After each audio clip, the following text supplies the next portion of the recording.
Good evening, everyone. Welcome to tonight's webinar.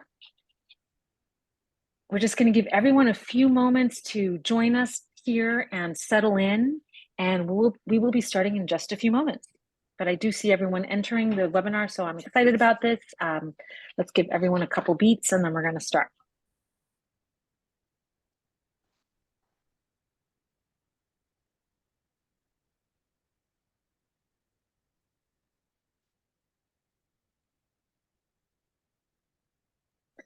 Okay, well, welcome everyone tonight to our webinar titled, What Will the Canadian Dental Care Plan, also known as CDCP, Do to My Practice Value? My name is Shirley, and I'm going to be your moderator this evening. Our webinar tonight is about the Canadian Dental Care Plan Program. And I'd like to start off by welcoming Bill Henderson, Senior Transition Consultant and Broker, hello, from Henry Schein Tier 3 Brokerage. Bill was the principal owner and president of Tier 3 before selling it to Henry Schein in 2021. And he has over 30 years of dental practice management experience and is recognized as one of Canada's foremost experts on dental practice economics and valuation. Welcome, Bill. We're so happy to have you here tonight. Thank you. And I'd also love to welcome Dr. Bernie Dolansky, Senior Transition Consultant and Sales Representative from Henry Schein Tier 3 Brokerage. Dr. Bernie Dolansky, also a former owner of Tier 3, has had a distinguished dental career and practiced and taught endodontics for 37 years. Many of you will know him from his time as the president of the Ottawa Dental Society, the ODA, and the CDA. Dr. Bernie has helped hundreds of dentists transition their practices. So we're really excited to have you here with us as well, Dr. Dolansky. Good evening. Good evening. Before we get started, I would like to take a moment to go over some quick housekeeping. We'd love for this to be an engaging conversation. So if you have a question, we'd love to have you type it into the Q&A chat box at the bottom of your screens, and we're going to address them at the end of the webinar. Dr. Dolansky and Bill are willing to stay over if we have a lot of questions, but we will see that closer to the time. We'd also appreciate it if you could please answer a couple of questions about the Canadian Dental Care Plan that's going to pop up on your screens in just a few moments after we get started. Lastly, we are recording tonight's webinar, and we will be sending it out to all who have registered over the coming week. Without further ado, I would love to welcome Bill and Dr. Bernie. Thank you for being with us, and I'm going to pass it over to you now. I know, Dr. Dolansky, you're going to get us started. Good evening, and actually, this is a cross-Canada webinar, so good afternoon to some of you. And as we know, the CDCP is rather a hot current topic rather. So let's get right into it.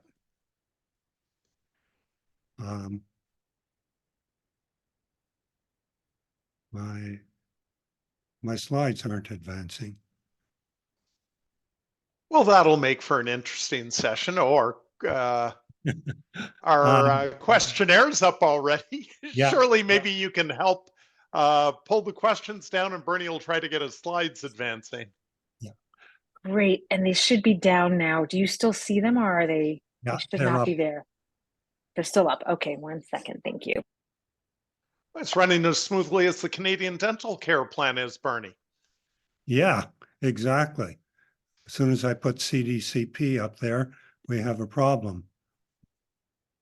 Can you just hit enter to advance your slides? Okay. So your practice value in CDCP. Let's start with your practice value. Your practice value is very much a part of your retirement plan if you're a dentist. Most of us, all of us who have been or are in private practice, we don't get pension plans, and we do savings, but for, I would say, the great majority of Canadian dentists, the value of your practice is key to how well you will retire. Tonight, we are going to discuss several topics. We're going to start with how dental practices are valued, because if we don't know how they're valued, we can't get into the effect that CDCP will have. And that brings us to the topic of EBITDA. It used to be when we did these presentations that when I would look out at the audience and EBITDA came up on the screen, I'd see a lot of puzzled faces. That is gradually fading.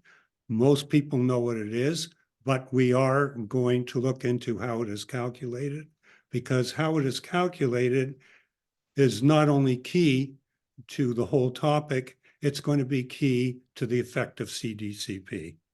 Should I participate in CDCP? Bill will be helping you make that decision with his presentation. CDCP involves copays, balance billing, and that again is going to be a key factor in the effect it will have on the value of your practice, and Bill will help you explore that as well. And what are the possible consequences? What we won't discuss are the plan design, the plan contract, and any of the other plan inadequacies. That has been addressed in multiple presentations from both the CDA and the provincial dental associations, who, by the way, I think are doing as good a job as it's possible to do with what they have. Many years ago, I was personally involved with the last great disruption to hit our profession, and that was the attempted introduction of managed care, capitation, preferred provider organizations, all aspects of managed care. CDCP is definitely a branch of managed care, and unfortunately this time it's not being pushed by private enterprise, insurance companies, some entrepreneurial dentists. It's government, and that makes it much more difficult. And we should value the time that our dental association leaders are putting in to try and make it as good as it possibly can be. So, Shirley, are we going to have the poll question again?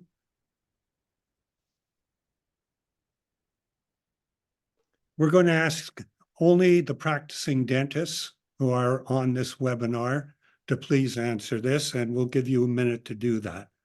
While you're doing it, I'm going to discuss where we're going to start, which is, as I mentioned in the agenda slide, how do we calculate practice value? Because how we calculate that will very much affect how and why you should or should not participate. We'll give you a minute and hopefully we'll see what the results are. Bill and I have a little side bet on how this is going to come out.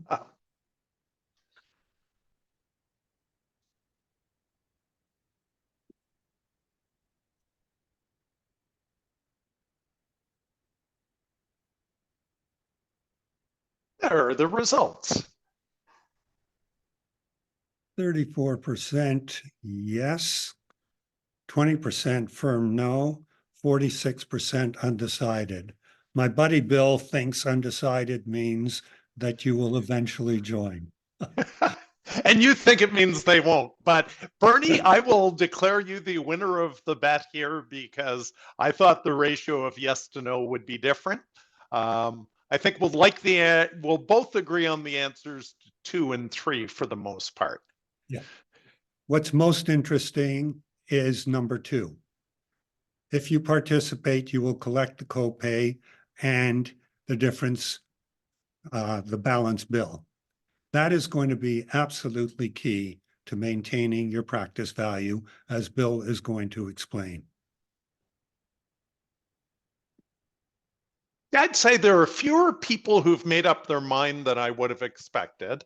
But the thinking around collecting copay and balance billing is right in line with, I think, what we would have thought. But we'll hopefully help people make that decision throughout the course of the night, Bernie.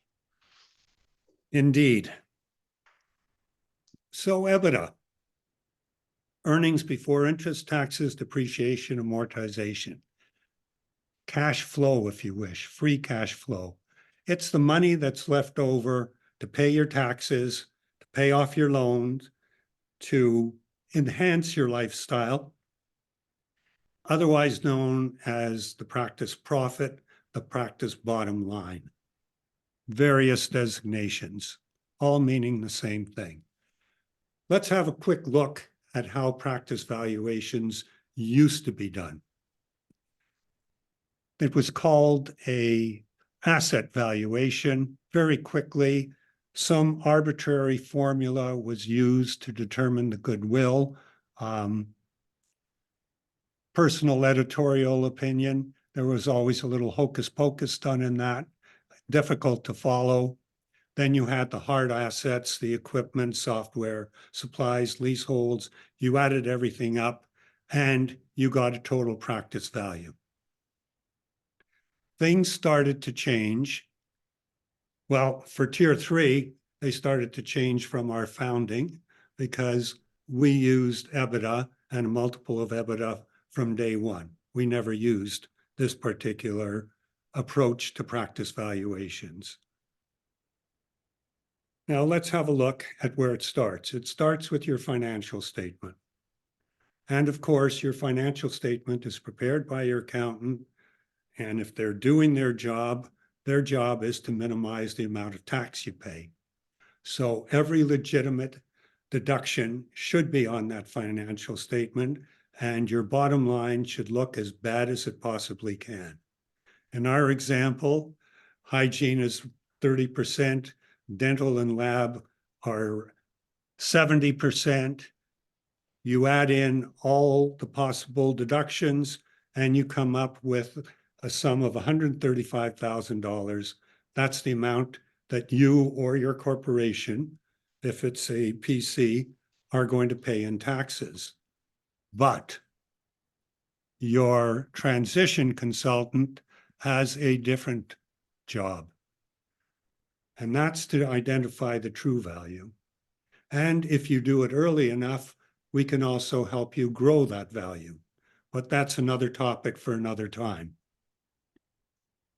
So what do? We take that financial statement and we remove certain expenses. Management salaries, any salary that you're paying you, family members, that comes out. And in a moment, I'll explain why that comes out. Your cost specific to yourself, your licensing fees, association dues, etc., those are personal expenses. And if any of you are associates or you have associates in your practice, you know that those associates pay those personally. Non-cash expenses, such as depreciation and amortization, the cost of financing, because any cost of financing is going to be settled at the time of sale. Practices are sold on a free and clear basis. Your discretionary expenses, meals, entertainment, auto, conventions, etc., and non-recurring one-time costs. One of the most frequently asked questions I get is, Bernie, I don't think it's a good time to evaluate my practice now. I just had to put in a new X-ray unit. I had to replace a chair. The numbers don't look so good right now. And the answer is that doesn't count. If they're non-recurring expenses, they will not affect your EBITDA.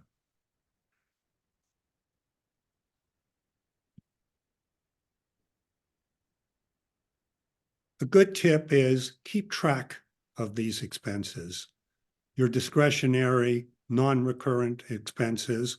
So when the time does come to evaluate and eventually transition, they won't be hard to pinpoint because every one of those expenses that you are deducting should go back in towards your value.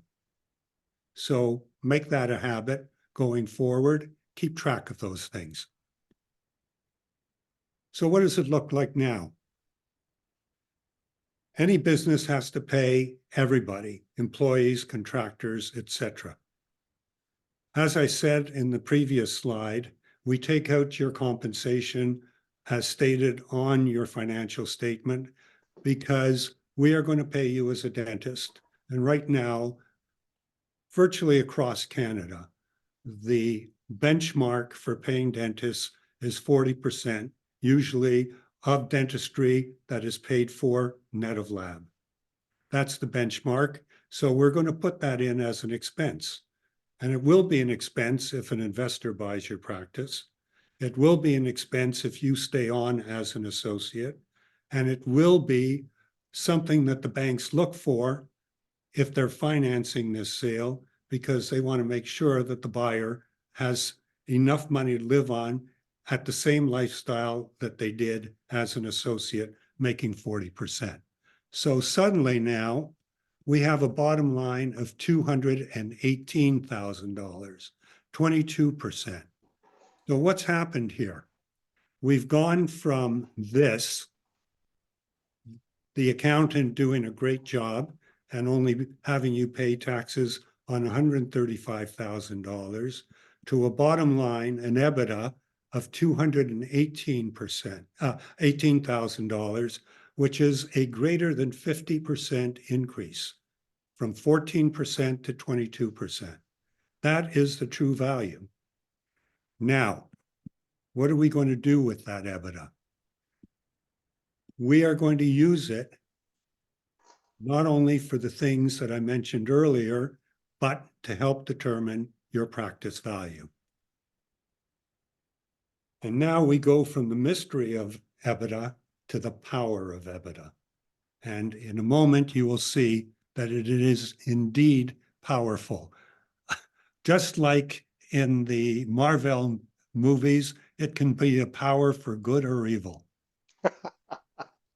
It's not as simple as just a multiplying. It's not just math. Because we need to get an EBITDA multiple. And again, I find that most dentists are now cognizant of what multiple means. And the key to that is reasonable expectations for future EBITDA. Does the practice have upside? Does the practice have downside? The best metric for that are going to be patient counts and the amount of dentistry being done per patient per year. That is going to tell us the likelihood of upside or downside, and it's a whole other topic that we can deal with another time. Trends matter. If your practice is in its latter years, you're doing a little less work, taking more vacation time, not taking on the bigger cases, it's going to show a downward trend. And that's going to help determine the multiple as well. And what are the risks in terms of equipment and facility matters? So what it comes down to is the multiple is determined by the market. I'll come to that in a moment. And the risk in that particular practice. And as I said, risk can be good or evil. Risk could be upside or downside. In our example for tonight, we're using a 6 multiple, which is probably a pretty good average or median, for that matter, for where practices are in most urban and large towns in Canada. So using our example of an EBITDA of $218,000, we multiply it by 6, we come up with a practice value of $1,308,000. That's how it's done.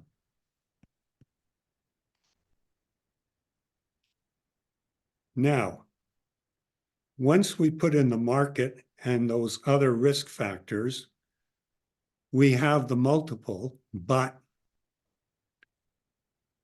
that multiple and that EBITDA can be affected by what you do and what CDCP might do.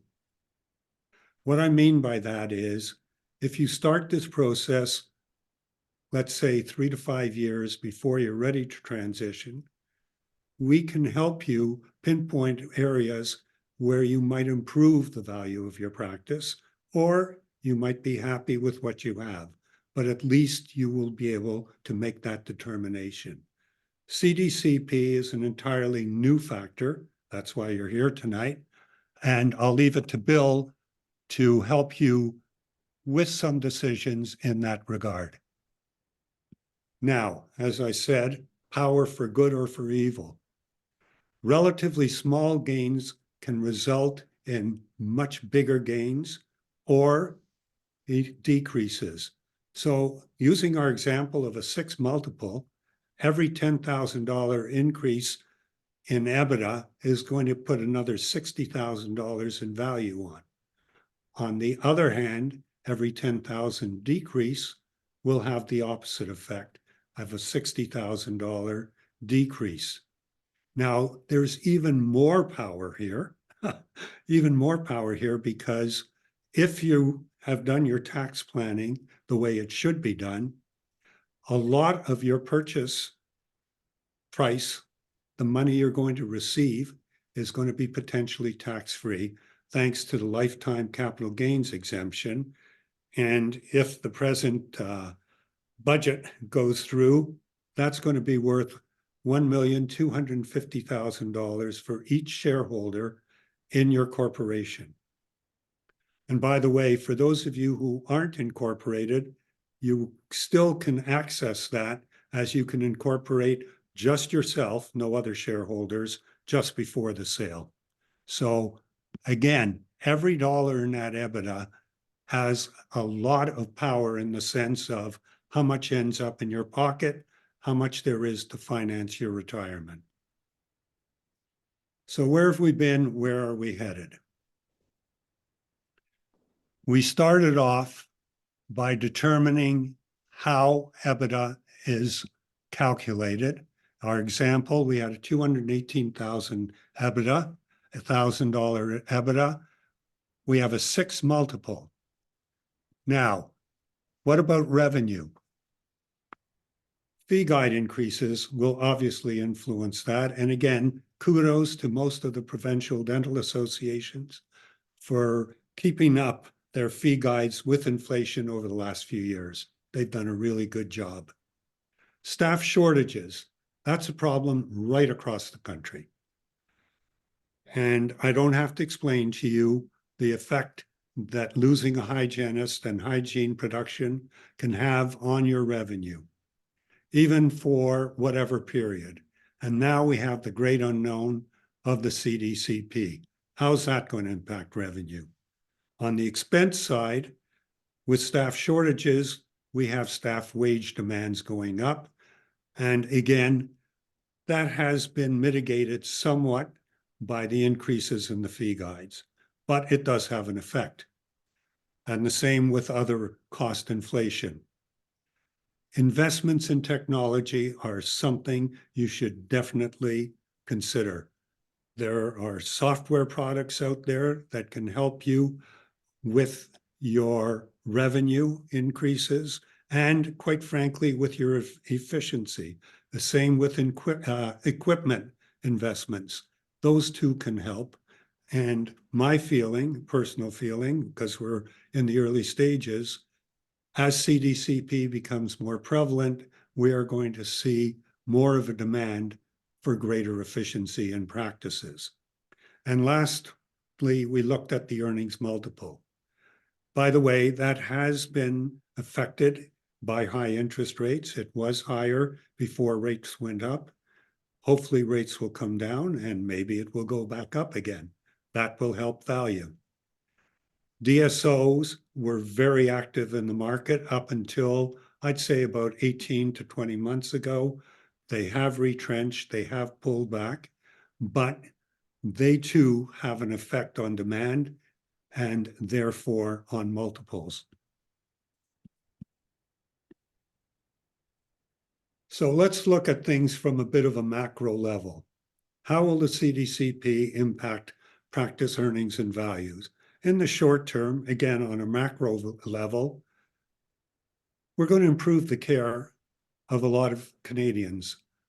The last figures I saw were up to 30% of Canadians do not have regular access to oral health care. That is going to hopefully change with CDCP without damaging the people who are on this webinar. After all, the government is injecting $13 billion, which is a 20% increase to our industry, which right now stands at about 21.7 billion in revenue. It's nothing to be sneezed at, although I do have colleagues, we're dentists, we're detail oriented, who've broken that down by the number of patients, and it does just come out to a few $100s, but it's still an increase.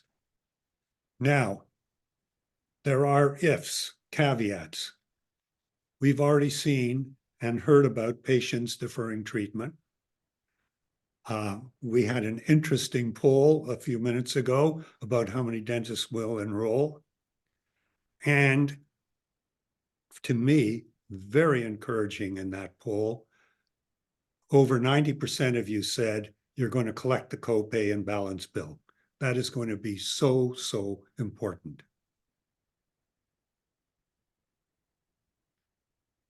And again, from a macro level on the long term, what's going to happen when the practitioner down the street doesn't balance bill?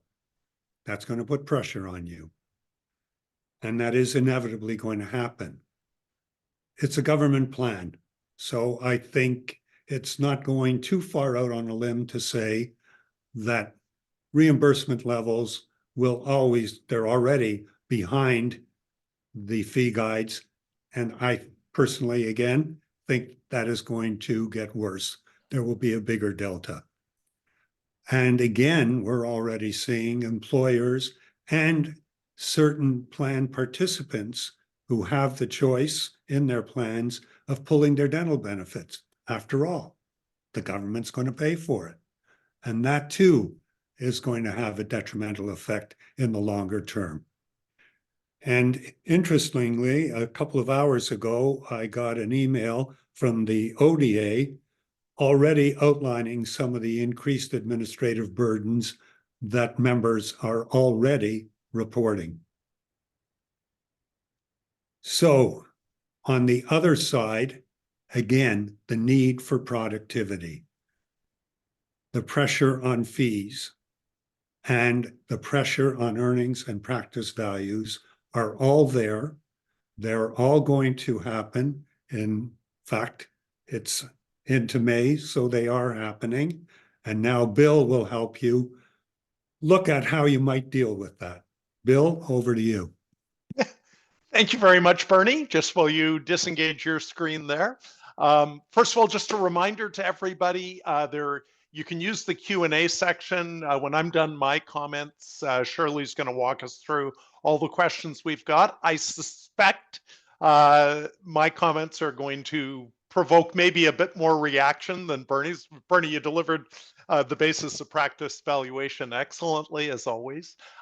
Second comment, just before I get going with my comments, I was scrolling while Bernie was talking through the list of people who are logged into the webinar. I know Bernie will do that now, but to those of you that I know that I've worked with in the past or that Bernie knows and worked with in the past, thank you for joining us. And feel free to follow up with either of us after the case. But I wanted to say hi, you know who you are out there. I had fun going through all the names. So let me start sharing my screen. I will pick up with Bernie's slide here. Bernie, by a nod of your head, can you confirm that I am successfully screen sharing now? Okay, so now let me go to slideshow from current slide. There we go.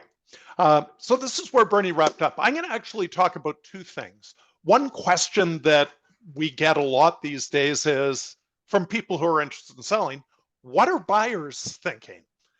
So I'm going to nail that in a second, and then I'm going to, as Bernie said, sort of walk you through I think, a decision matrix that you need to decide on. Neither Bernie nor I are here to tell you tonight what to do. What our objective is, I think, is twofold. One, this is a hugely emotional topic for everyone. We want to try to introduce sort of a methodology to think through it in terms of how it will impact your practice.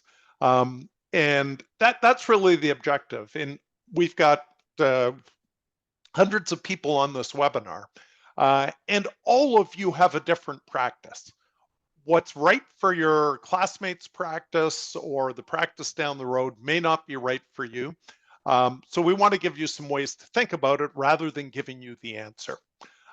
So we have not done a detailed buyer survey. This is all too new to have done that, but I did this week survey our 25 Tier 3 transition consultants across Canada.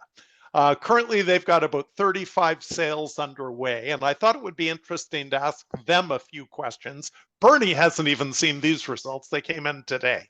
And I would caution you right up front, this is far from a statistically valid sample. It's not representative. And I believe what we're reading here is as much our reps' attitudes towards the plan as buyers. But just let me show you what I heard. The first question we asked them was, based upon what buyers have told you so far, how much do you think concerns about the CDCP have impacted the number of offers you have received on practices you are selling?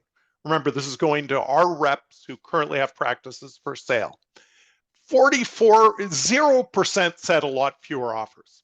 So it's 44% said slightly fewer offers, and almost 60% of people said no impact at all. And I would say at this point that had I asked this question of our reps back when we were going through major workplace health and safety issues, that's varied by province. In Ontario, it was WHMIS. Or when we were going through various provincial infection control protocols in Ontario, that was called IPAC. Had we asked this question in the midst of those two, we would have got stronger answers than this, I'm sure.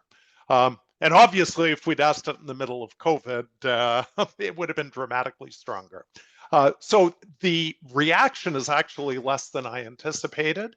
Second question was, based upon what buyers have told you, remember, this is going to our reps, how much do you think concerns about the CDCP have impacted the price buyers offered? Obviously, nobody said it led to higher or slightly higher prices. But again, 60% of our people don't think it's had any impact at all. 44% think that may have led to slightly lower prices. But the reality is none of us knows. We don't know what's in a buyer's head.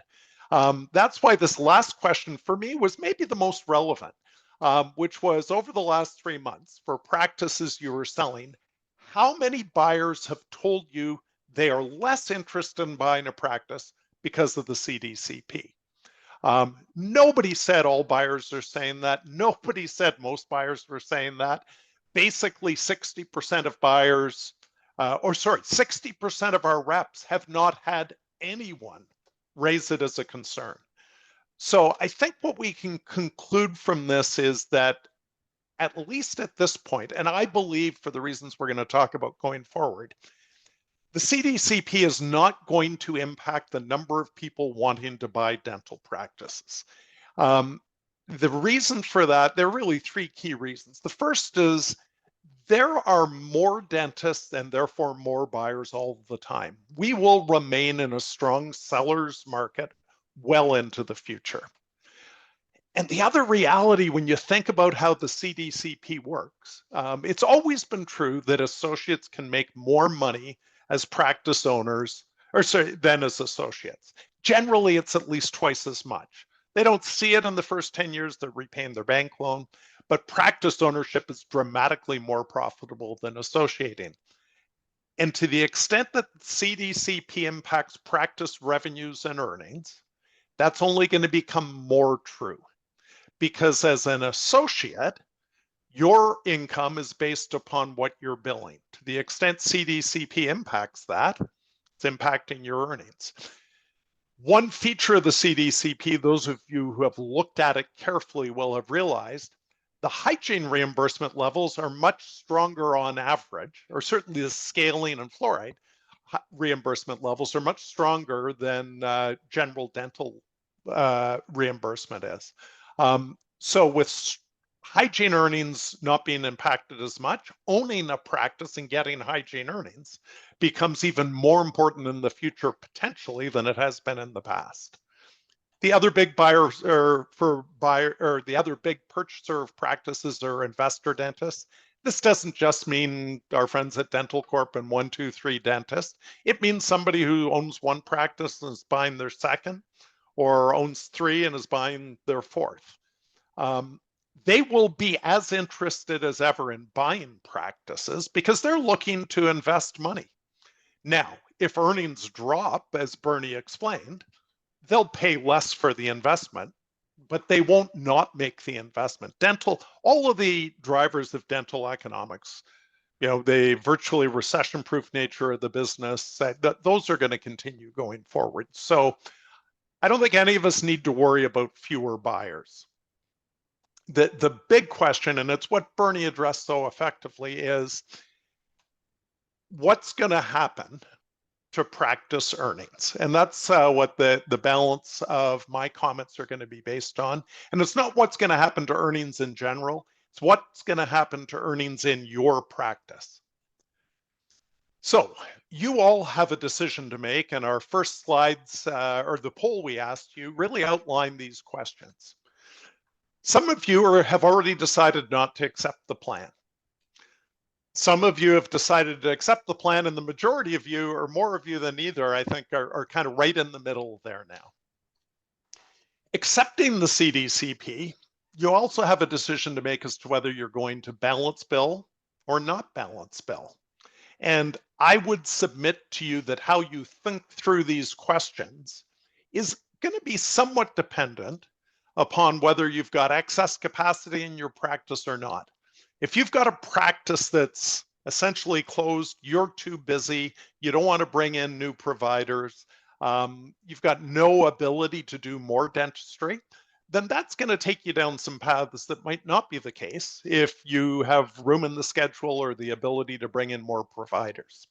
So that's our decision tree. I'm going to walk through each branch, but just to clarify our jargon, most people will know this already, but just so we're all familiar, I want to clarify what copay and balance bill means in our presentation here. This is an example from British Columbia of a two-surface bonded molar composite, procedure code 23322. Currently in BC, the suggested fee guide is $317 for that procedure. The CDCP in BC, and the CDCP reimbursement levels vary across each province, is paying 86% of that, or $273, if somebody is making less than $70,000 and getting the 100% reimbursement.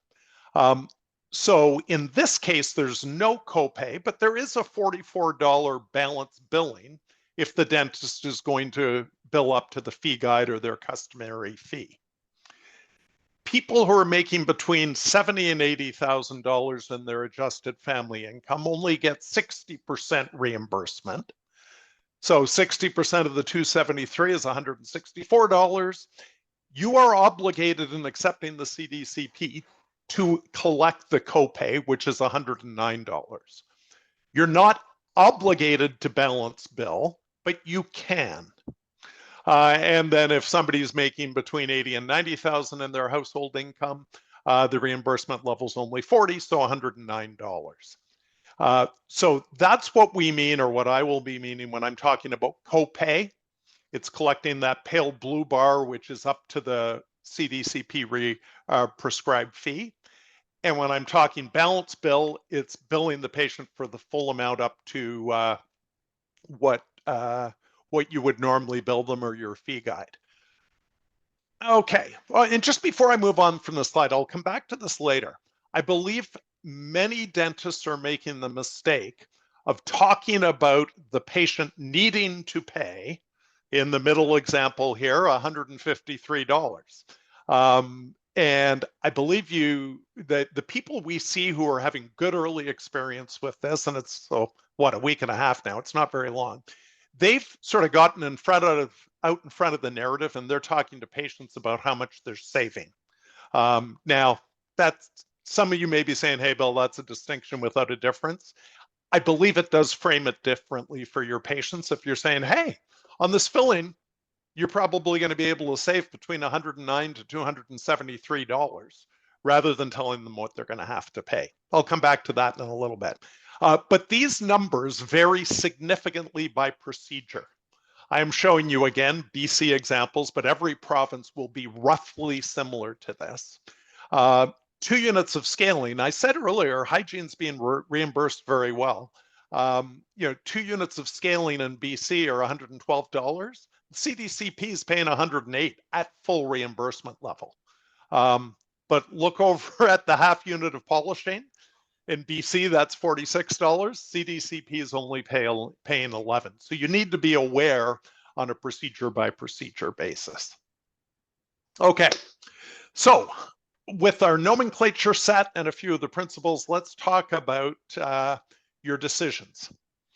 It's totally fine for people to not accept the plan, and many of you have decided to do that.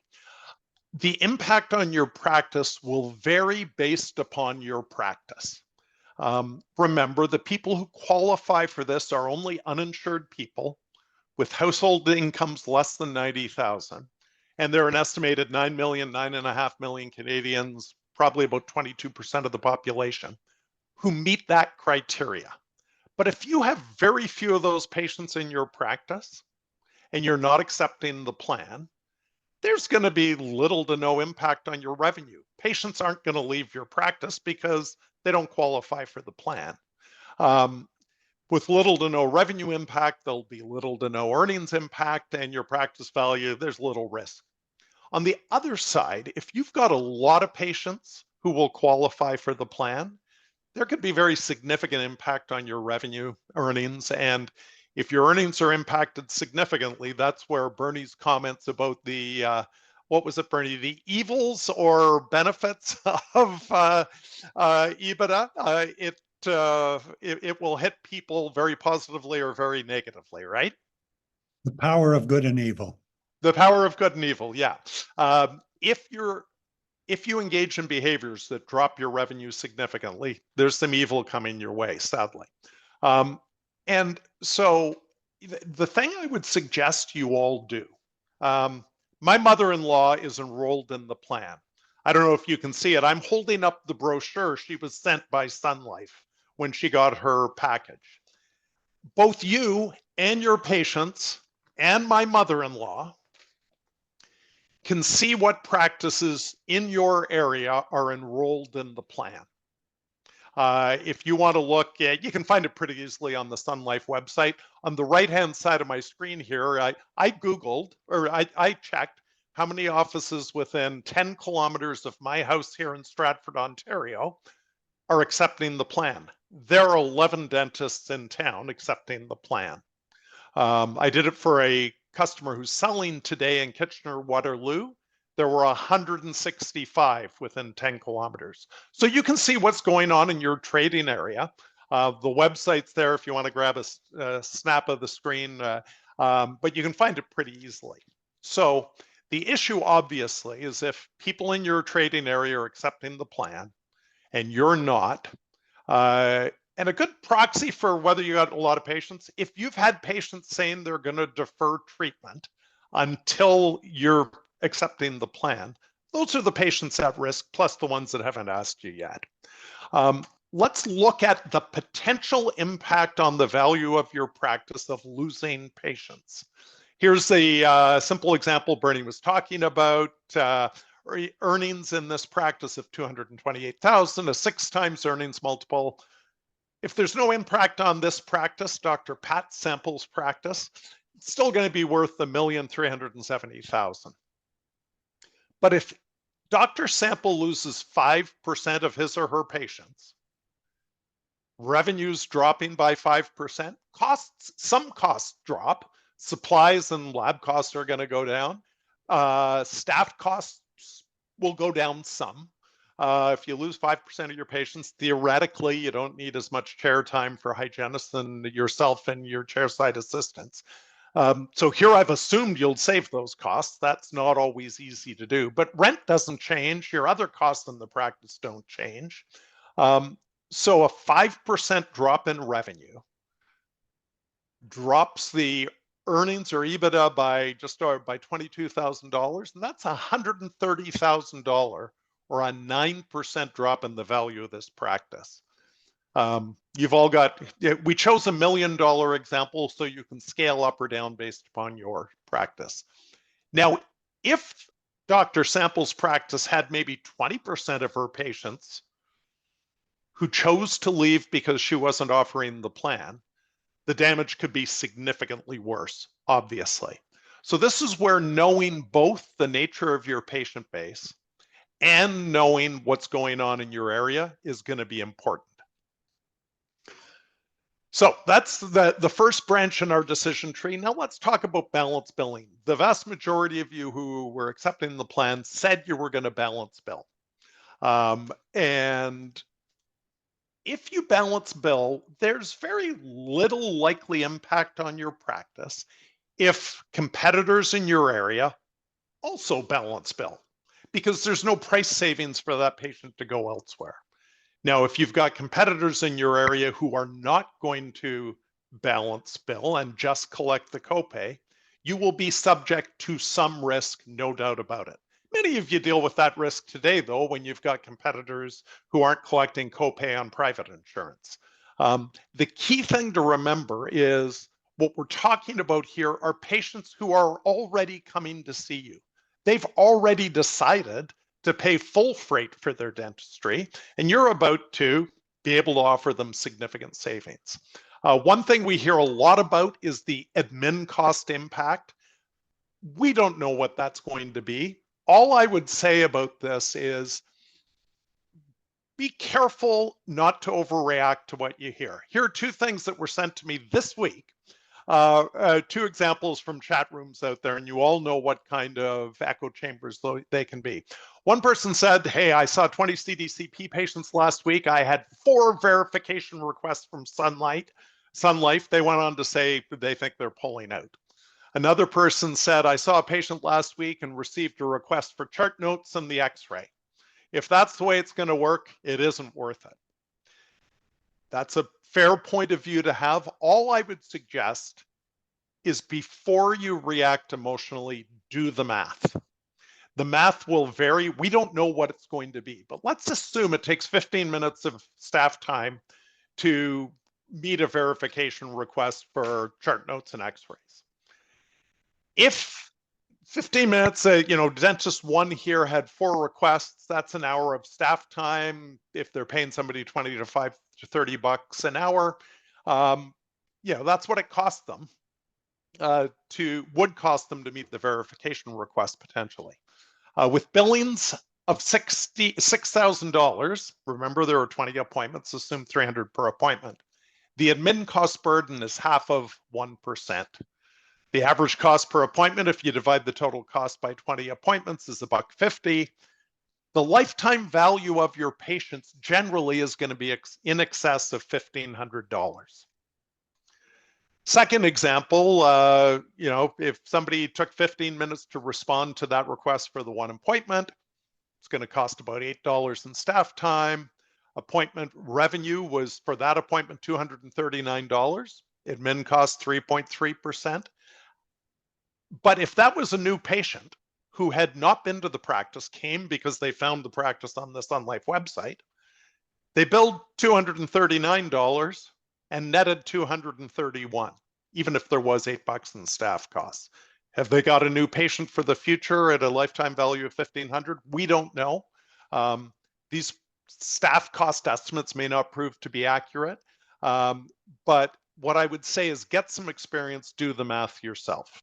That 20% verification rate in example 1, My belief is that startup with Sun Life trying to train people and not having high demand yet.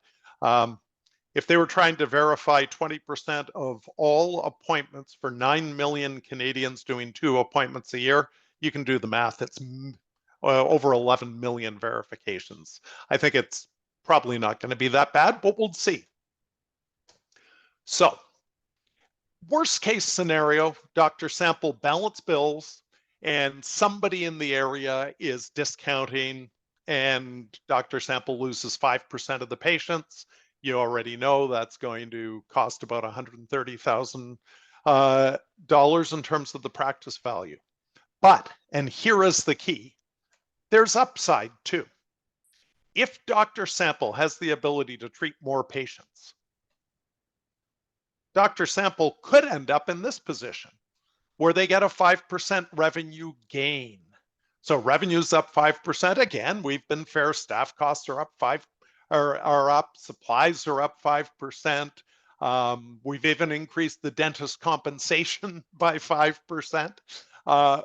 But now we've got a $140,000 increase in practice value, which simply illustrates Bernie's point that how you react to this and whether it increases revenue or negatively impacts revenue, it's going to determine what happens to your practice value. If you are going to balance bill and if you are going to accept the plan and have some excess capacity, I think it's really important that you proactively engage with your patients. I talked to a couple of dentists last week who had done up that one dentist had called every non-insured patient they had. Another had sent out emails, text messages, and they both had letters. They were a communication sheet they gave patients when they came in. And they were proactively seizing the narrative instead of reacting. And you're all dealing with that, I know, to politicians saying free dental care and patients showing up saying, I shouldn't have to pay, right? These folks are getting proactive and talking savings. One specifically walked me through a specific patient discussion that she had had. She said, Bill, I had a patient in who had a $300 hygiene appointment. It was 2 units of scaling, a half unit of prophy, a recall, and a couple of bite wings. I talked to the patient and said, next time, because I'd done the math, this appointment's only going to cost you $45 if you're on 100% reimbursement. She was pretty sure the patient was. That crown you've been talking about doing that was going to cost about $1,200, including the lab cost, and you just can't afford it? Well, with the money you're going to save on your hygiene appointment and what this plan will pay for crowns in the future, you can do your next hygiene appointment and crown for about $230. Today, you paid me $300. So they were seizing the narrative and using it to sell patients, or to deliver, I shouldn't say sell, I should say to deliver the potential for better dental care to their patients. It's not going to be the case all the time, but I challenge you to think about that if you choose to accept the CDCP and balance bill. Now let's talk about people who decide not to balance bill, and there will be some. They're going to use this as a try. I heard one person say, I'm not going to balance bill because I think patients, I should do this as a patient service. The vast majority will be doing it to try to build their practice. The same issues apply. There's going to be revenue or earnings loss if you're not balance billing. There is the potential to attract more patients. But let's look at the impact here. This is an extreme example. So it's not what would happen to any one practice, but I want you to see the economics. We've got Dr. Pat Sample's practice making $228 in EBITDA with a 6 times earnings multiple. It's valued at $1,370,000. If the revenue is cut by 15%, and on average it varies by province, CDCP is remunerating at about a 83% to 86% level, depending upon the procedure mix in the province. But 15% is what fees will likely be down on average by at least. Your staff costs won't change. Rent and occupancy cost doesn't change. Still doing the same amount of dentistry, just for 15% less money. Supplies won't change, lab won't change, other costs won't change. Dentist compensation's going down. This is why associates are still going to want to buy practices. But with that 15% drop in revenue and costs staying the same, this practice earnings go from 228 to 126. The practice loses 45% of its value. Now, think of that on a patient by patient basis. Every patient you have today that is paying full fee guide, who you do not balance bill for, you're losing 45% of the earnings on that patient. To make it up, because remember, each additional patient now is generating less earnings for you. To make it up, you have to have 28% more patients. Now, there will be people who choose to not balance bill out of the goodness of their heart. And I'm not going to say they're making a mistake. What I can tell them is that they are making an economic sacrifice. And if they want to do that, more power to them. There will be people who don't have very many patients in their practice, who see this as a way of building their practice. And that's how it's going to impact on a case-by-case basis. I'm just about done. We'll get to your questions in a minute here. To summarize the decision tree, if you're going to choose not to accept the plan, you may be totally fine. If you've got very few CDCP patients who will qualify. I was talking to a dentist at practice in a very affluent part of Toronto. He said, Bill, I don't think any of my patients come from households making less than 90 grand. There'll be no impact on that dentist. But there is downside with your patients who you might lose. And don't think of it as just them. Many of you have families coming to see you. And I can tell you, if my dentist wasn't helping my mother-in-law, that'd change my attitude to my dentist. And likewise, I've got kids who aren't making 90 grand. And if my dentist wasn't helping them, that would change my attitude towards my dentist, even though, thank goodness, our household income, Maureen and I, is well above the level this is relevant.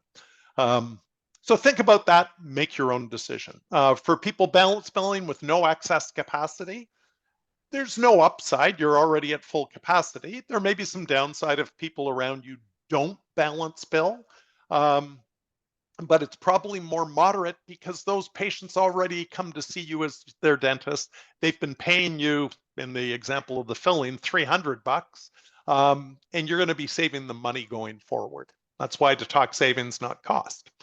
You won't keep them all, but you'll hopefully keep most if they're loyal to you. Those of you with excess capacity, we've talked about the ability to build. Not balance billing, if you've got no excess capacity, it's all downside. You're going to be foregoing earnings and revenue. If you've got excess capacity, there will be people looking at this as a way to provide care at a more affordable cost to people. Most businesses have a high degree of price competition.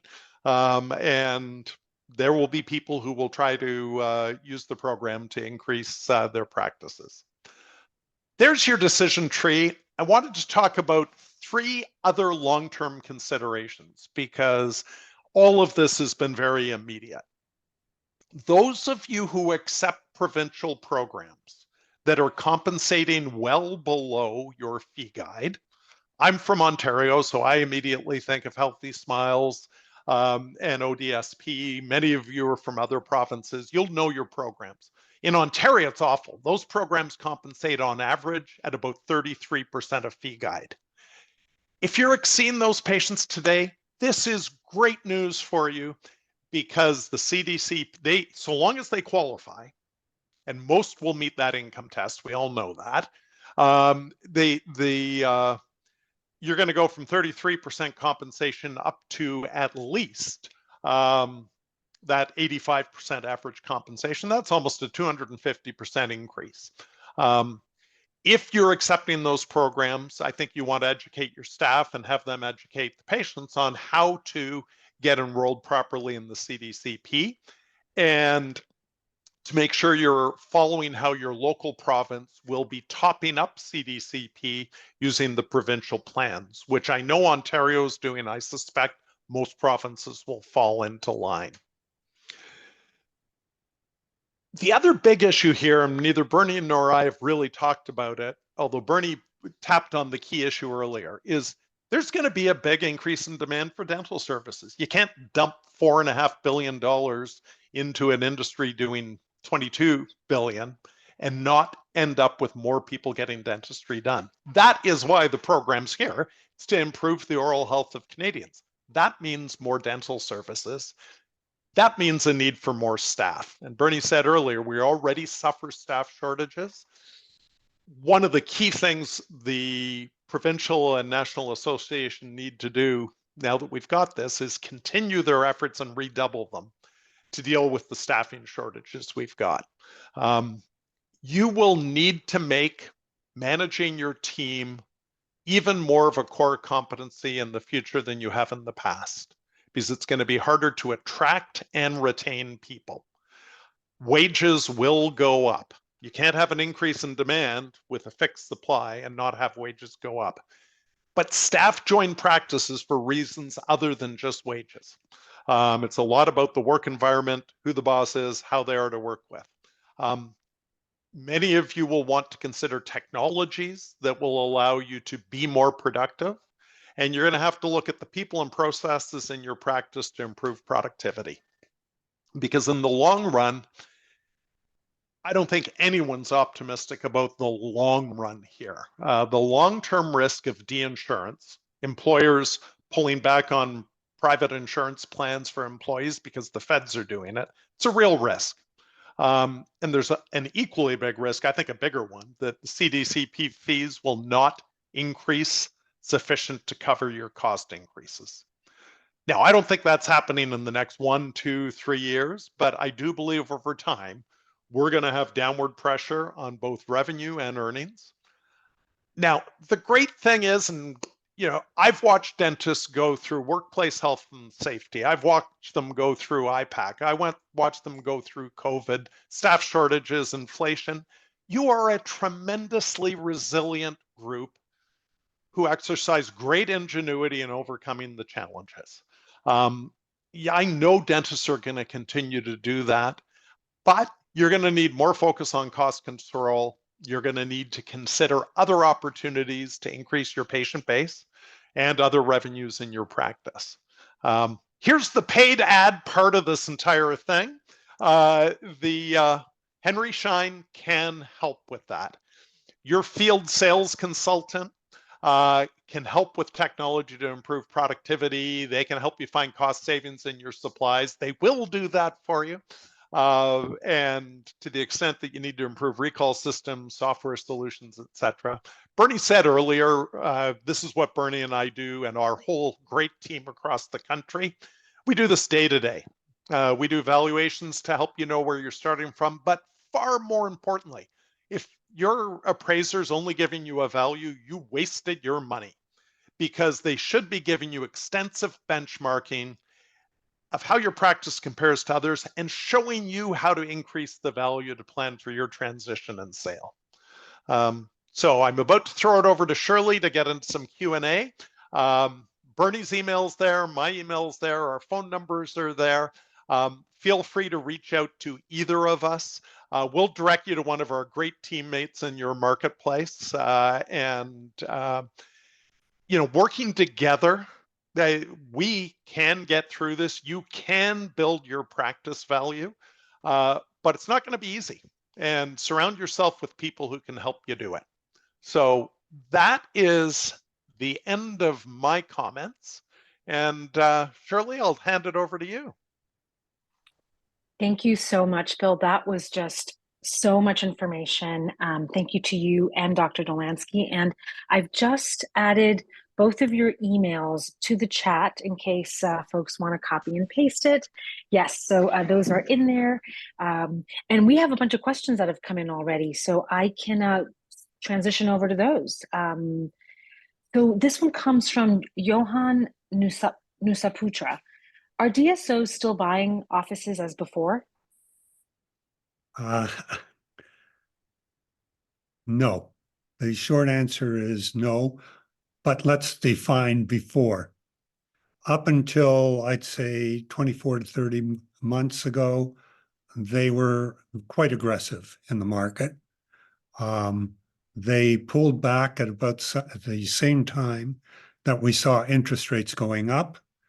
They are coming back into the market, but as Bill said, we're seeing a shift.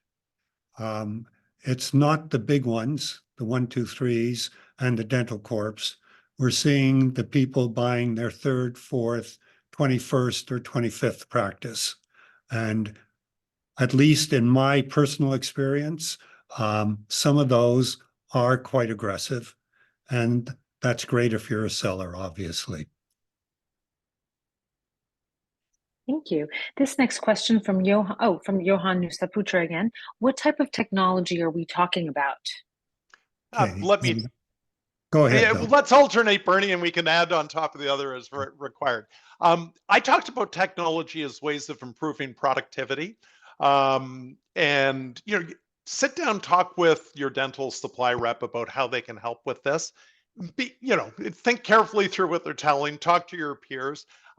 If people are still doing old impression trays, scanning technology can help. There's no doubt about that. Most of you won't be thinking, but improving your practice management software that makes it easier for your staff to manage the recall system. That can absolutely improve your revenue, use your staff more efficiently. Bernie, I'll let you talk to that in a second because you've got unique insight on that.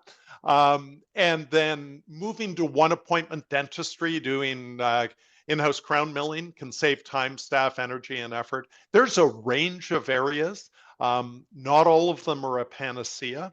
But they believe it or not, I still see a few dentists processing x-rays the old way or using ScanX, which takes more time, staff time than digital x-rays would. So there's a range of technologies that can help. Bernie, do you want to do a quick comment on recall management software? Well, actually, Bill, you mentioned this.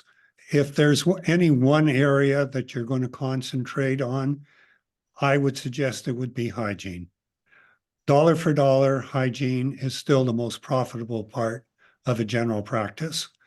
And keeping the hygiene chair filled, making sure your appointment times are appropriate to what the patient needs, not rubber stamping an hour for everybody.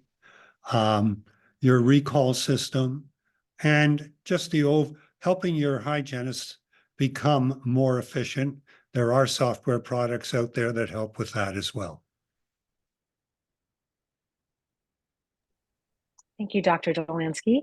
This next question from Dr. Gada Yassin. Isn't ODSP, OW, and HS doing worse damage to practice value and been there long before CDCP? So what's new? You want to take that one, Bill? Okay. What's new is that CDCP is at a much higher level than those programs. Those programs tend to work out at about a 33 to 35% level. And if you're accepting those programs today, this is an opportunity for you to deliver the same care you have been delivering with much more fair compensations to you. But the big difference is huge numbers of practices don't accept those plans or only accept very limited numbers. And so I think the real difference here is you've all built up your practices, you've got your patient base and your revenue. Never before has somebody come forward and said, look, we're going to put a plan in place for what could be 20, 25% of some of your patients that, depending upon how you react, will cut your revenue.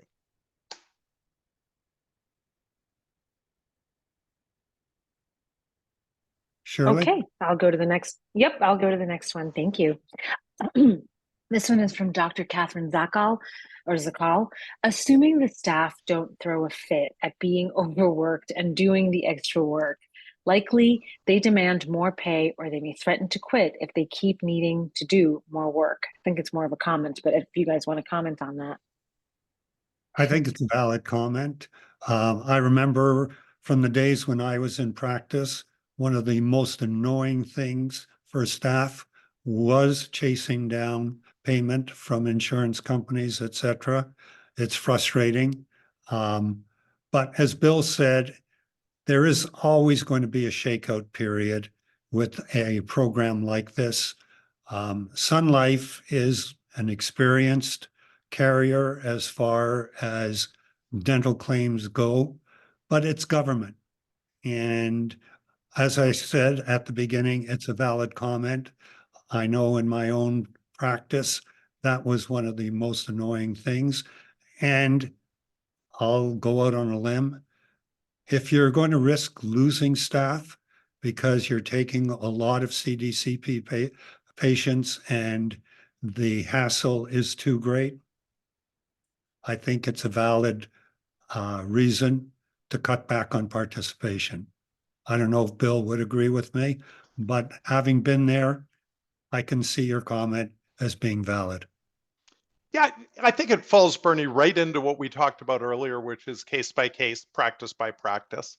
I'd harken back to one of the comments I made that becoming a great people manager needs to be a core competency. I get accused of being too black and white all the time. And I got to tell you that through my 40+ year business career now, the next year was never easier than the previous year. Business is tough. Competition is real. We are all in any business, not unique to dental, under ongoing pressure to do more, do better. And great organizations, great practices have got a team environment where they're able to get everyone going, okay, it's tough, let's get to work on it. And so I think that there will definitely be people who go through exactly what this dentist is concerned about. I know there are other practices. I was at one last week where the staff are kind of looking forward to something new and doing this. And remember, you all went through this when we moved to practices starting to accept assignment. That was more front desk work. So my comment would be, yeah, it's going to happen. Do the math, as I said. If each patient's worth $1,500, do you trade that off against your staff members? But there has been a war for talent going on in every industry since COVID. You all know that.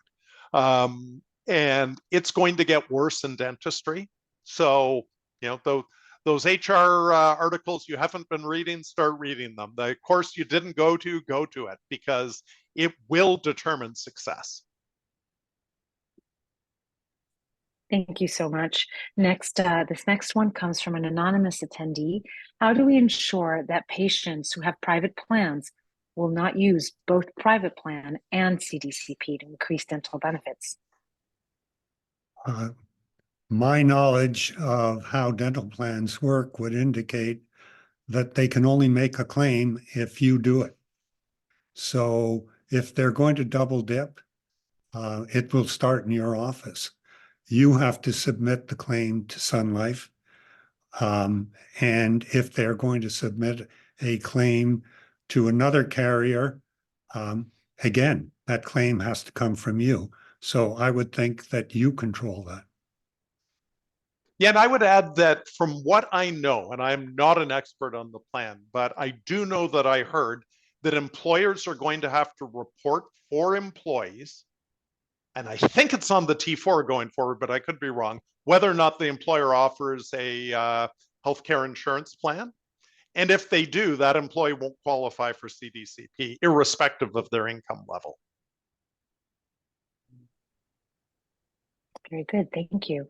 This one comes from Johanna Schaefer. There is worry with reason that balance billing will be banned in the future, whether that is in a couple of years or before the next election after 2025, not sure. So how would that restriction impact practices? I happen again to agree with the questioner. I think eventually that will happen. I don't know if it'll be as soon as 2025. Nobody knows. We can all guess. We can all think we're making educated guess. It happened in medicine. I think inevitably it will happen here. Hopefully it'll be somewhere further out, 5 or 10 years from now. I think in medicine it was approximately 10 years or so after the introduction of single payer medicine, but it will impact it exactly the way Bill showed you.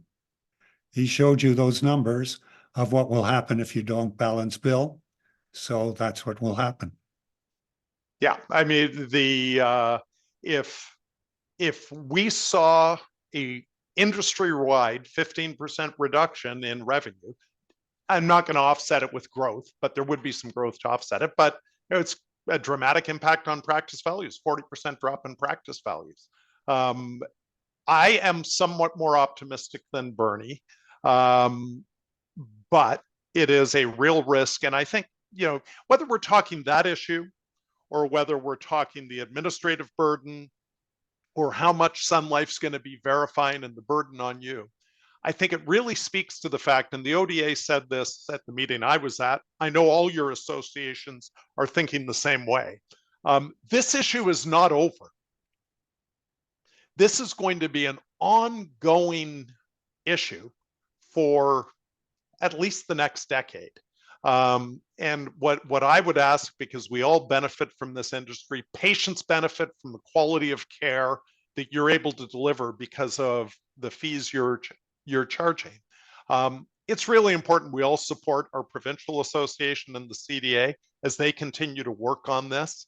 The political forces are strong here, but they've accomplished more than I thought they would in the past 6 months. And I believe they can continue to accomplish good things for you. But it's none of us can be sure. So giving them our support and encouraging them to do the right thing is going to be critical. And I will just double down on that as an ex-unreformed dental politician. Thank you. This next important question. Resiliency also has a breaking point. Mental health is at a breaking point of dentists as they build from IPAC, COVID, and staff shortages are coming to a head. This is from Dr. Zakal.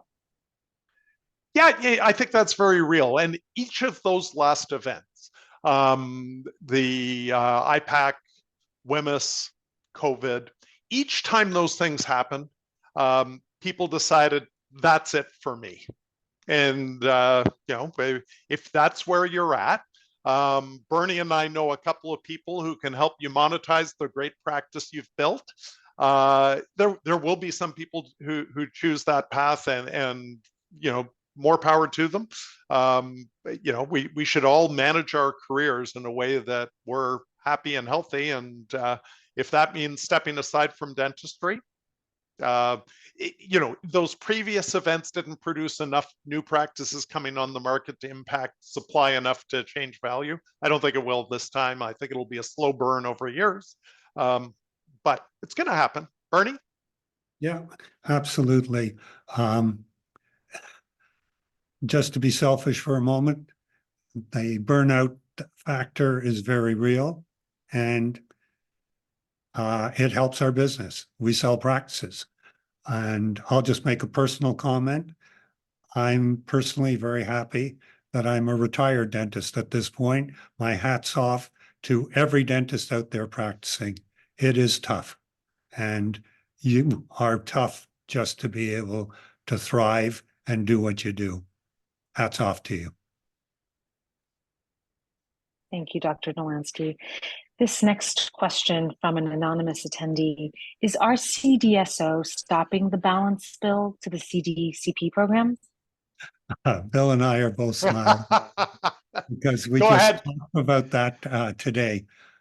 This was apparently discussed at the last RCDSO council meeting. This morning. That's right. And first thing to remember is the RCDSO does not have the power to stop balance billing. They do not have that capacity. They can make suggestions, and we all know, if we were ever in practice, when the RCDS makes a suggestion, you sit up and listen. But at the end of the day, they cannot stop it. One of their mandates is to increase access to oral health care, and they may do this as a suggestion in that vein, but it can only be a suggestion. There's actually some really good, their minutes, I think, are publicly available. Bernie and I saw the briefing notes for today's meeting, and I think it's very probable when you think about their role, as Bernie said, is to advocate and protect the public. I think they will come out urging dentists not to balance bill, but the notes that we saw talking about this, and the notes explain why they may feel an obligation to do that. But the notes also said that there are real issues with dentists being able to deliver the quality of care they can at lower fee levels. And so I think we'll see something that is a suggestion, but not anything that they can enforce. It won't become a matter of professional conduct, I don't believe. Thank you, Bill. This next question is from Dr. Eddie Reese. You showed British Columbia's compensation on CDCP. Are the rates of compensation under CDCP available now for all provinces for all procedures? Yeah, they're both available on the Government of Canada website, but also on the Sun Life website. It details province by province the CDCP prescribed fee for every single procedure. Great. This next one is from Dr. Robert Massinis. It is about time that dentists are pushed to get off their, quote, fat and happy asses, end quote, look after their team and patients, improve the patient experience. The money always follows. How much money are you producing? Oh, per hour. How much open clinical chair time is open? Bob, you have lost none of your edge. And that is very much a comment that I would expect from you. For those of you who don't know, Dr. McInnes is a very successful dentist, and he handles this stuff very well. The only thing I would say to you, Bob, on behalf of perhaps others, is we don't all cope as well as you do. And but you are absolutely right. If you're going to prosper and thrive, you are going to have to get off your derriere, and you are going to have to do what needs to be done. And Bob, you do it very well. But Bob's comment, and hi, Bob, reminds me of something another dentist said. And he said I had to attribute this analogy to him. There's a Dr. Zayshan Ali, who some of you know. Zayshan, Bernie, and I were talking at the annual spring meeting a couple of weeks ago. And Zayshan said, you know, Bill, it's like all of us are captains in a storm at sea. We're trying to sail our boat through the biggest storm we've ever seen. And I do believe this is going to be the biggest storm any of you have ever seen. He said, but all my peers, they're screaming at the storm. I can't do anything about the storm. My job is to figure out how to captain my boat to the safe harbor I need to get to. And I'd urge you to really try to do that. This has been done to you. It's beyond your control. None of us can change it, although the associations are working to influence it. But if you direct your energy to raging at the storm, your boat is in trouble. If you focus on how am I getting through the storm, you'll get to a safe harbor. I love that metaphor. Thank you, Bill. That's very helpful. From an anonymous attendee, in my area, an associate has assigned himself under the CDCP program to multiple dental clinics where he is not employed. My understanding is that owners are powerless to correct this. Not only does this skew the sign-up, quote unquote, numbers, it has the potential to funnel patients towards this associate who can direct the patients his way at place of employment. Has anyone else encountered this, or does anyone have suggestions to correct this? The answer is no, I have not encountered this. I spent my career on the association side, not the licensing body side, but I had a lot to do with them. And from the little I know about that, it is an offense for most licensing bodies if you claim to be at a location that you are not at. So I would think this one, or my suggestion for this one, would be to contact your licensing body and see what remedies there might be. I suspect that's where you will find one. And I just add, report it to your provincial association as well. They all have people set up trying to help you deal with these issues. That's a real issue that you should be reporting to both. Thank you. This next one is also from an anonymous attendee. If the dentist on the same street is not collecting the copay as well as balancing billing. Same That might have suggestion. been same thing. Yeah. Same. Report it to the provincial association and the ODA. My understanding is that person is obligated to collect the copay, because the last thing the feds want is people making 80 to 90 grand a year getting dentistry done at a lower cost than people making under 70 grand. But there will be people who cheat the system, and there are today with copay on insurance plans. If I were a dentist, or if my wife was still practicing, I'd be pretty firm in reporting people who are not implementing the program the way it's intended to, because they're going to hurt the ability to deliver care. This next one is from Dr. Manish Gupta. What's the chance we are waiting a year for payment as the program runs out of money? 9 million people at an average of 2.5 billion is less than $300 a patient. That money will run out quick. I mentioned that in my remarks. I said a few hundred. I will accept Dr. Gupta's calculation of 300. It's actually pretty close to other calculations that I've heard. I don't have a firm answer other than I've never seen a government program run out of money. They just borrow. That was going to be my comment. How many of us has never heard of a government program that went over budget? I do not believe for a second that they're going to cut off payments, because that would be political suicide for the government, because obviously dentists would immediately stop providing care. But I do believe it's exactly those kind of pressures that are going to lead to CDCP reimbursement levels not going up at the rate of inflation.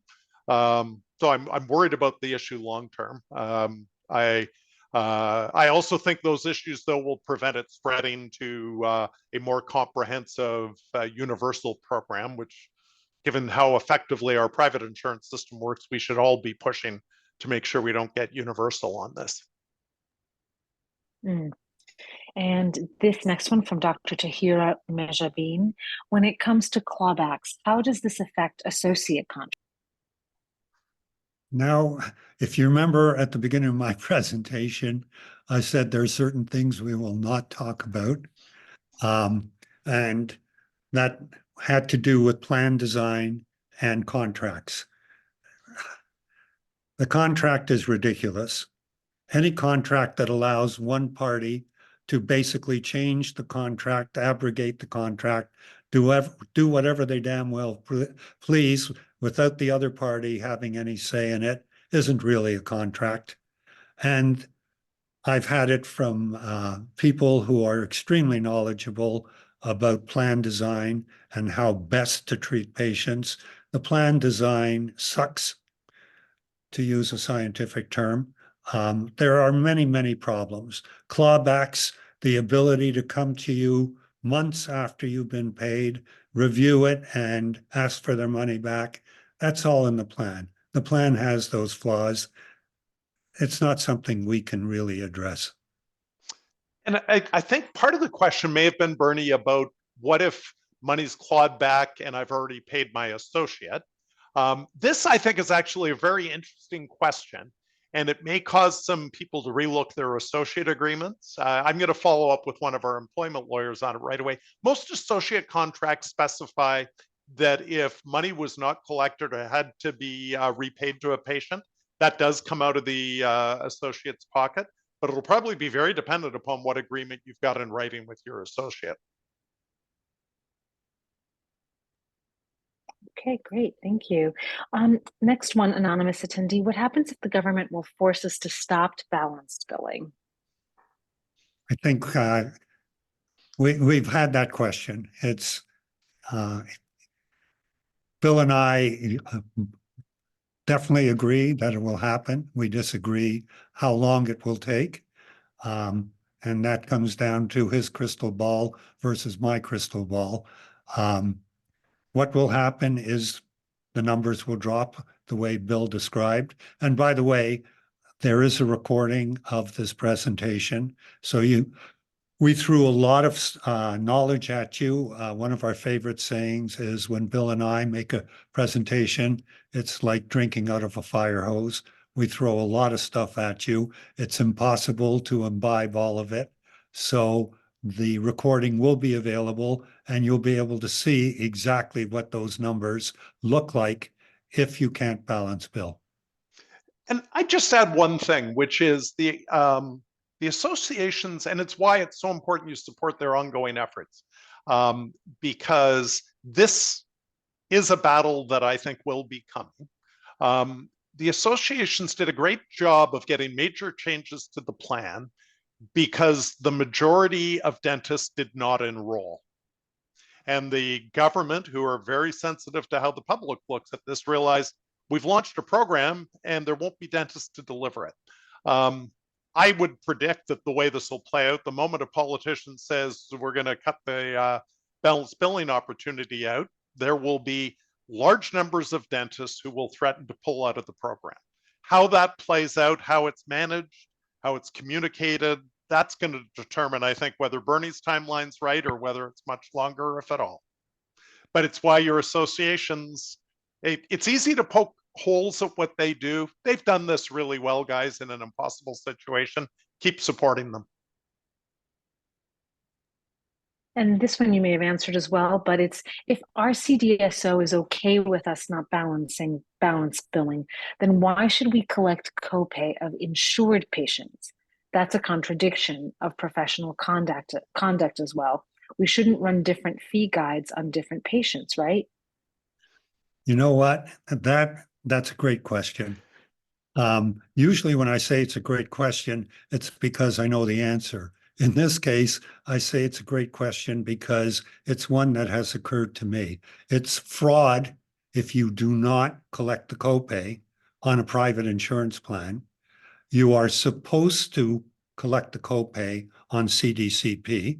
It's one of your obligations. But I know of no sanction or penalty. It's early in the game. Maybe there will be if you do not collect that copay.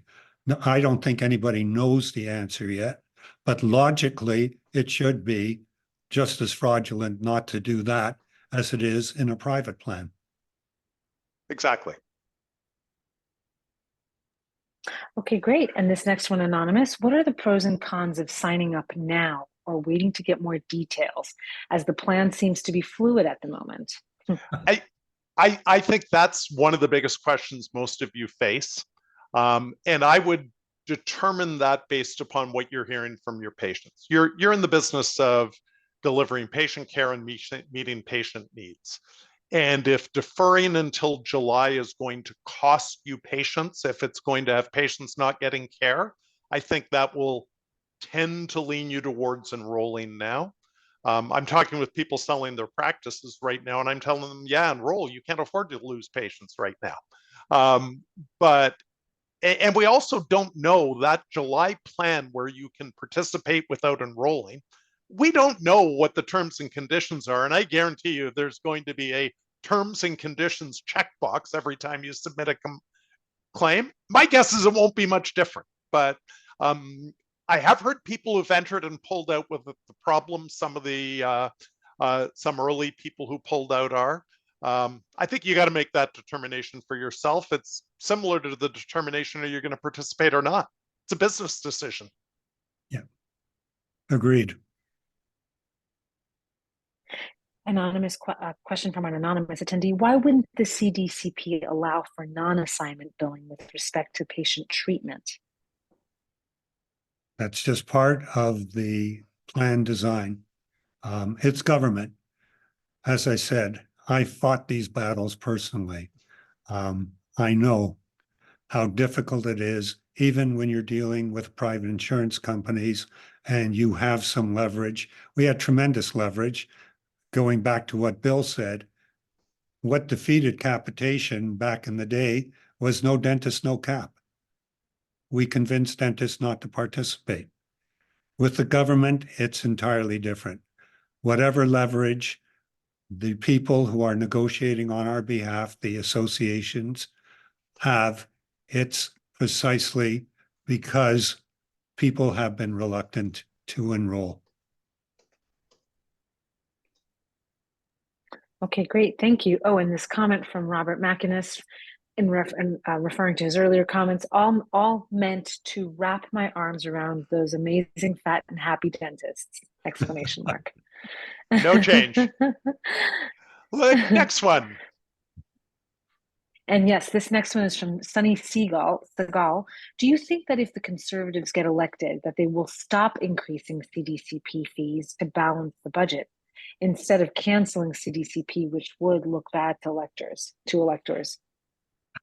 Again, you're asking us to look into the political crystal ball, and I don't think anybody can answer that question.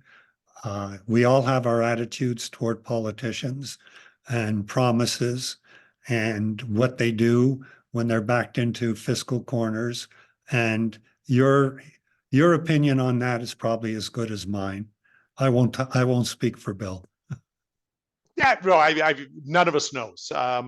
And I think, but both Bernie, you and I have opined that we do not believe that the CDCP prescribed fees will go up at the same rate as provincial free guides going forward.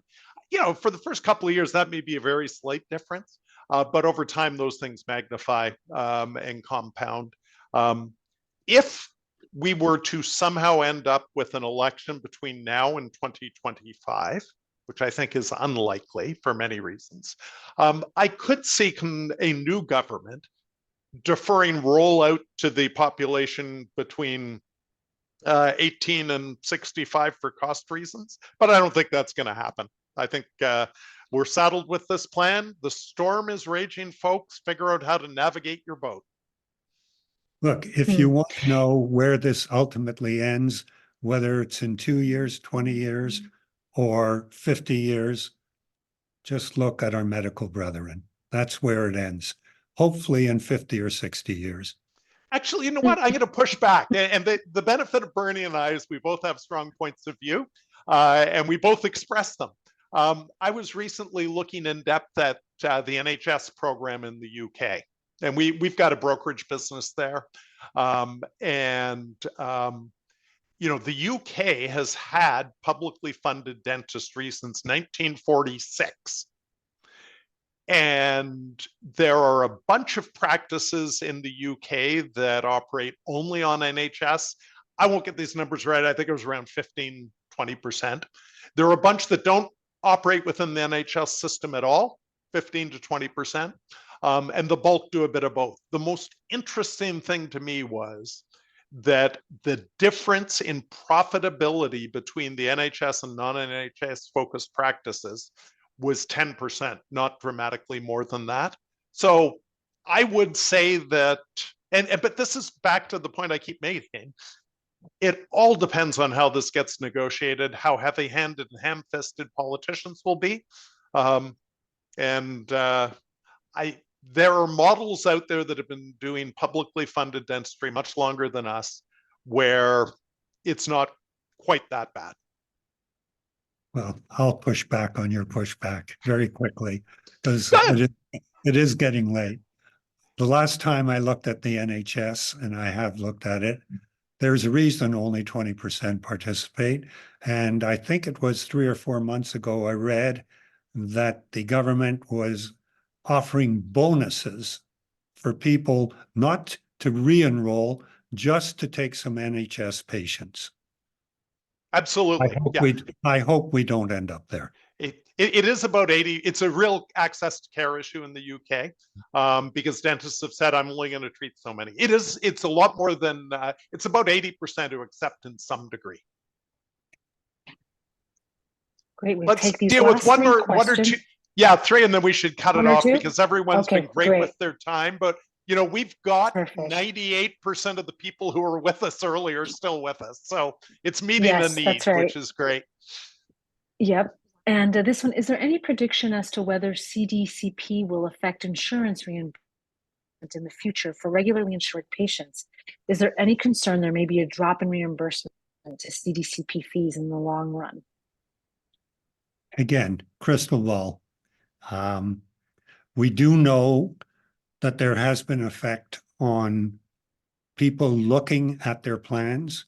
There are many seniors who had private insurance as part of their retirement plans, etc., who are canceling that coverage because of CDCP. That is a fact.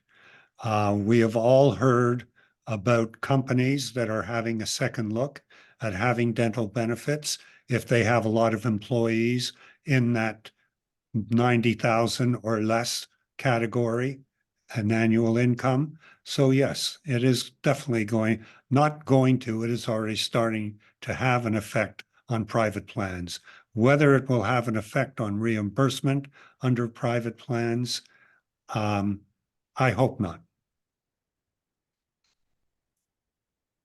Have you seen the recent Globe and Mail article, Health Minister Committed to Fixing Dental Care, Double Standard for Hygienists? If hygienists can allow for equal billing, and in certain provinces they have expanded duties, and there are restorative, then it's conceivable that hygienists can provide certain basic restorative duties and treatment and reduced fees similar to nurse practitioners who can complete many medical doctor treatments. That's a question. Treatments, question mark. Is that crystal ball again? Oh, I don't think it's very quickly. I don't think it's so much a question of hygienists expanding duties. There are certain provinces, Saskatchewan and Newfoundland come to mind, who had dental practitioners at a lower education level who could do extractions and simple restorations. I think most of those have been phased out.